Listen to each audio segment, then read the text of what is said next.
अथ चतुर्थः सर्गः। श्रुत्वा हनूमतो वाक्यम् यथा वदनुपूर्वशः ततो ब्रवीन्महातेजा रामः सत्यपराक्रमः। यन्निवेदयसे लङ्काम् पुरीम् भीमस्य रक्षसः क्षिप्रमेणाम् वधिष्यामि सत्यमेतद्ब्रवीमि ते। अस्मिन्मुहूर्ते सुग्रीव प्रयाणमभिरोचय युक्तो मुहूर्ते विजये प्राप्तो मध्यम् दिवाकरः। सीताम् हृत्वा तु तद्यातु क्वासौ यास्यति जीवितः। सीता श्रुत्वाभियानम् मे आशामेष्यति जीविते। जीवितान्ते मृतम् स्पृष्ट्वा पीत्वा मृतमिवातुरः। उत्तराफाल्गुनी ह्यद्यश्वस्तु हस्तेन योक्ष्यते। अभिप्रयाम सुग्रीव सर्वानीकसमावृताः। निमित्तानि च पश्यामि यानि प्रादुर्भवन्ति वै। निहत्य रावणम् सीतामानयिष्यामि जानकीम्। उपरिष्टाद्धिनयनम् स्फुरमाणमिमम् मम। विजयम् समनुप्राप्तम् शंसतीव मनोरथम्। ततो वानरराजेन लक्ष्मणेन सुपूजितः। उवाच रामो धर्मात्मा पुनरप्यर्थकोविदः। अग्रे यातु बलस्यास्य नीलो मार्गमवेक्षितुम्। वृतः शतसहस्रेण वानराणाम् तरस्विनाम्। फलमूलवता नीलशीतकाननवारिणा। पथा मधुमता चाशु सेनाम् सेनापतेन या। दूषयेयुर्दुरात्मानः पथि मूलफलोदकम्। राक्षसाः पथि रक्षेथास्तेभ्यस्त्वम् नित्यमुद्यतः। निम्नेषु वनदुर्गेषु वनेषु च वनौकसः।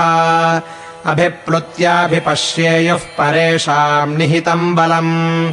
यत्तु फल्गुबलम् किञ्चित् तदत्रैवोपपद्यताम्। एतद्धि कृत्यम् घोरम् नो विक्रमेण प्रयुज्यताम्। सागरौघनिभम् भीममग्रानीकम् महाबलाः।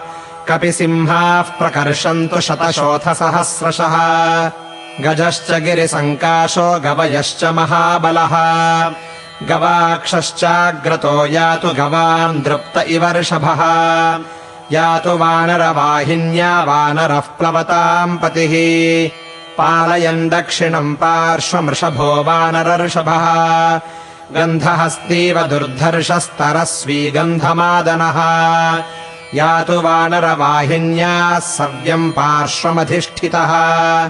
यास्यामि बलमध्येऽहम् बलौघमभिहर्षयन्।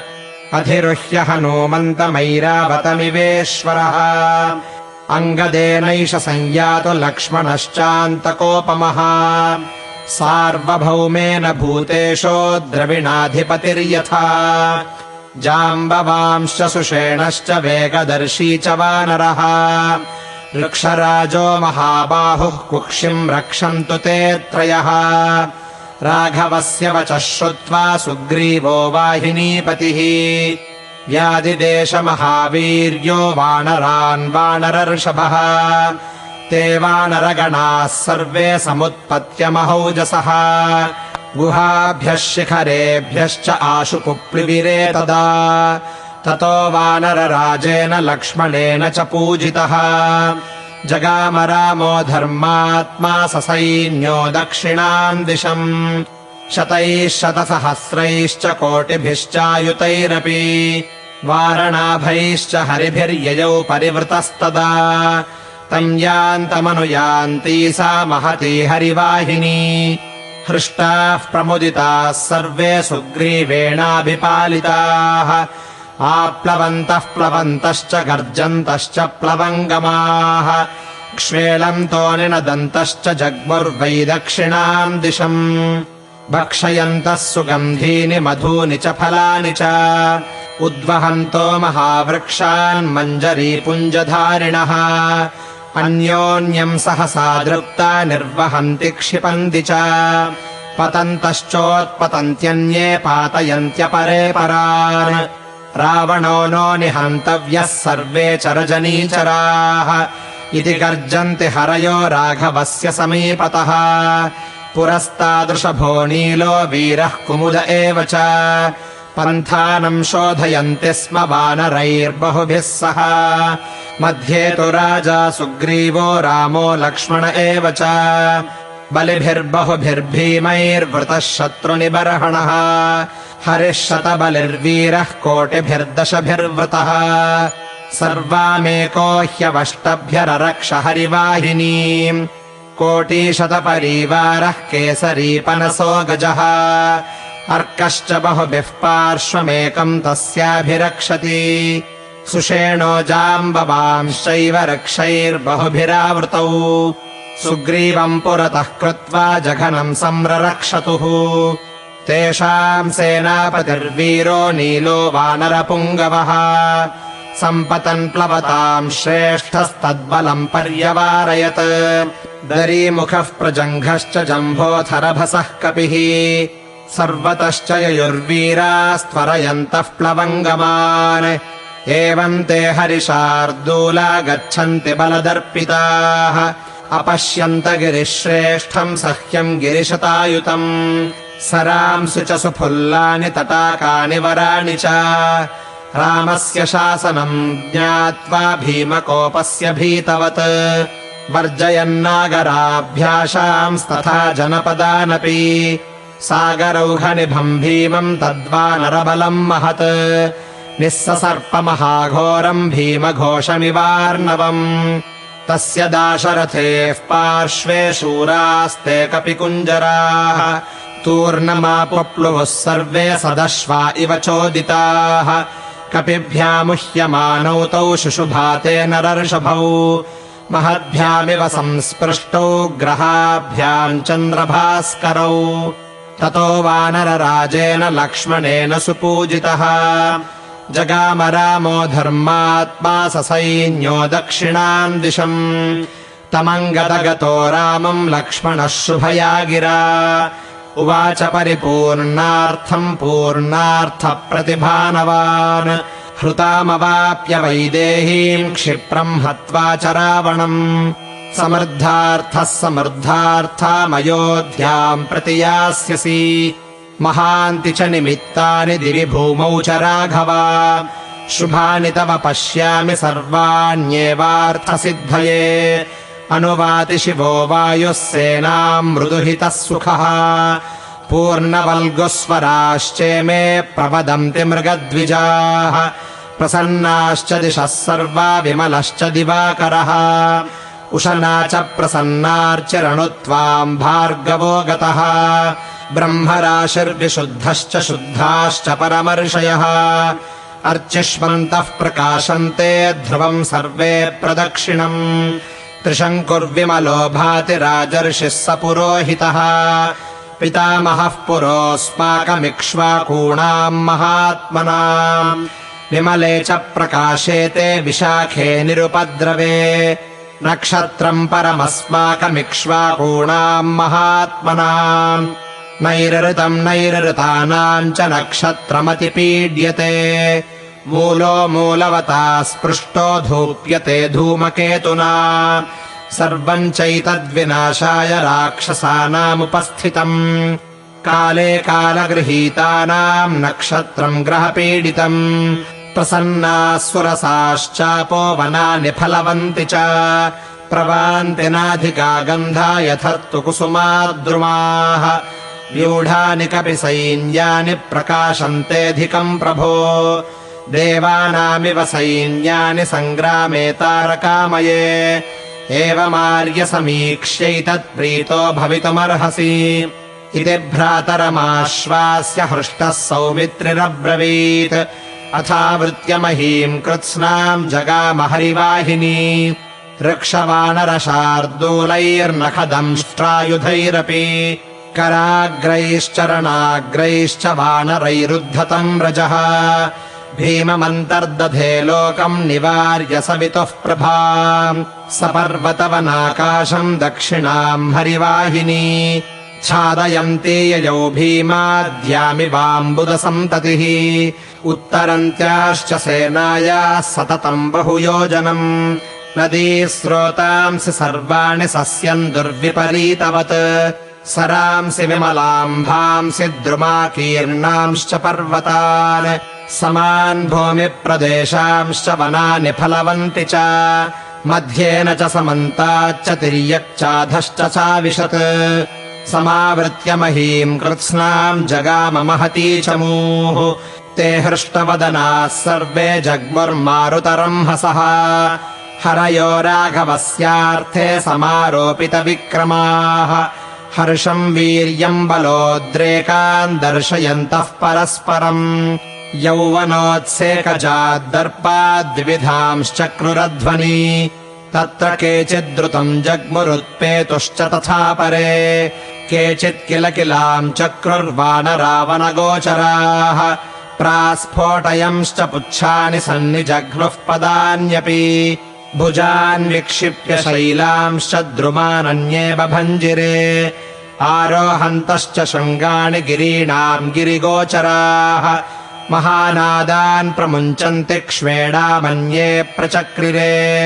ऊरुवेगैश्च ममृदुर्लता जालान्यनेकशः जृम्भमाणाश्च विक्रान्ता विचिक्रीडुः शिलाद्रुमैः ततः शतसहस्रैश्च कोटिभिश्च सहस्रशः वानराणाम् सुघोराणाम् श्रीमत्परिवृता मही सा स्मयाति दिवारात्रम् महती हरिवाहिनी प्रहृष्टमुदिताः सर्वे सुग्रीवेणाभिपालिताः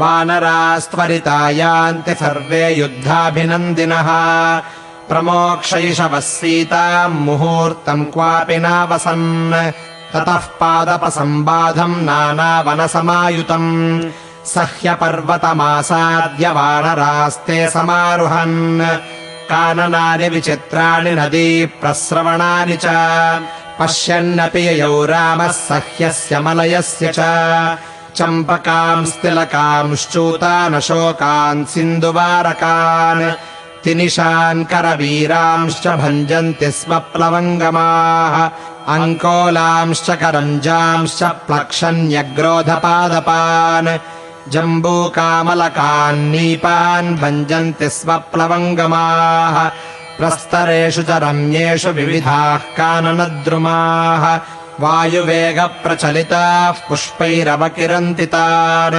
मारुतः सुखसंस्पर्शो वाति चन्दनशीतलः षट्पदैरनुकूजद्भिर्वनेषु मधुगन्धिषु अधिकम् शैलराजस्तु धातुभिस्तु विभूषितः अधातुभ्यः प्रसृतो रेणुर्वायुवेगेन घट्टितः सुमहद्वानरानीकम् छादयामास सर्वतः गिरिप्रस्थेषु रम्येषु सर्वतः सम्प्रपुष्पिताः केतक्यः सिन्धुवाराश्च वासन्त्यश्च मनोरमाः माधव्यो गन्धपूर्णाश्च कुन्दगुल्माश्च पुष्पिताः चिरिबिल्वामधूकाश्च वञ्जुलावकुलास्तथा रञ्जकास्तिलकाश्चैव नागवृक्षाश्च पुष्पिताः चूताः पाटलिकाश्चैव कोविदाराश्च पुष्पिताः मुचुलिन्दार्जुनाश्चैव शिंशपाः कुटजास्तथा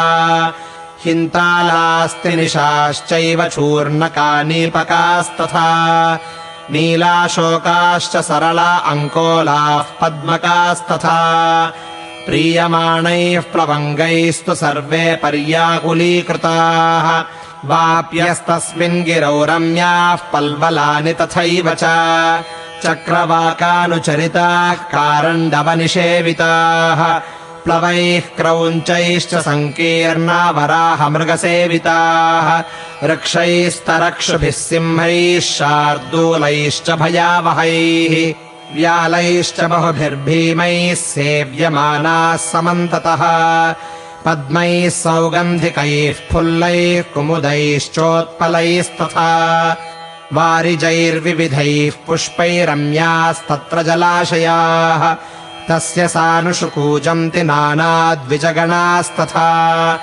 स्नात्वा पीत्वोदकान्यत्र जले क्रीडन्ति वानराः अन्योन्यम् प्लावयन्ति स्म शैलमारुह्य वानराः फलान्यमृतगन्धीनि मूलानि कुसुमानि च बभञ्जुर्वानरास्तत्र पादपानाम् मदोत्कटाः द्रोणमात्रप्रमाणानि लम्बमानानि वानराः ययोः पिबन्तः स्वस्थास्ते मधूनि मधुपिङ्गलाः पादपानवभञ्जन्तो विकर्षन्तस्तथा लताः विधमन्तो गिरिवरान् प्रययोः प्लवगर्षभाः वृक्षेभ्योऽन्ये तु कपयो नदन्तो मधुदर्पिताः अन्ये वृक्षान् प्रपद्यन्ते प्रपिबन्त्यपि चापरे बभूव वसुधातैस्तु सम्पूर्णा हरिपुङ्गवैः यथा कलमकेदारैः पक्वैरिव वसुन्धरा महेन्द्रमथ सम्प्राप्य रामो राजीवलोचनः आरुरोह महाबाहुः शिखरम् द्रुमभूषितम् ततः शिखरमारुह्य रामो दशरथात्मजः कूर्ममीनसमाकीर्णमपश्यत् सलिलाशयम् ते सह्यम् समतिक्रम्य मलयम् च महागिरिम् आसेदुरानुपूर्व्येण समुद्रम् भीमनिस्वनम् अवरुह्य जगामाशु वेलावनमनुत्तमम् रामो रमयताम् श्रेष्ठः स सुग्रीवः स लक्ष्मणः अथ धौतोपलतलाम् तोयौघैः सहसोत्थितैः वेलामासाद्य विपुलाम् रामो वचनमब्रवीत् एते वयमनुप्राप्ताः सुग्रीववरुणालयम् इहेदानीम् विचिन्ता सा यानः पूर्वमुपस्थिता अतः परमतीरोऽयम् सागरः सरिताम् पतिः न चायमनुपायेन शक्यस्तरितुमर्णवः तदिहैव निवेशोऽस्तु मन्त्रः प्रस्तूयतामिह यथेदम् वानरबलम् परम् पारमवाप्नुयात् इतीव स महाबाहुः सीताहरणकर्षितः रामः सागरमासाद्य वासमाज्ञापयत्तदा सर्वाः सेना निवेश्यन्ताम् वेलायाम् हरिपुङ्गवा सम्प्राप्तो मन्त्रकालो नः सागरस्येह लङ्घने स्वाम् स्वाम् सेनाम् समुत्सृज्य मा च कश्चित् कुतो व्रजेत् गच्छन्तु वानराः शूरा ज्ञेयम् छन्नम् भयम् च नः रामस्य वचनम् श्रुत्वा सुग्रीवः सह लक्ष्मणः सेनाम् निवेशयत्तीरे सागरस्य द्रुमायुते विरराजसमीपस्थम् सागरस्य च तद्बलम्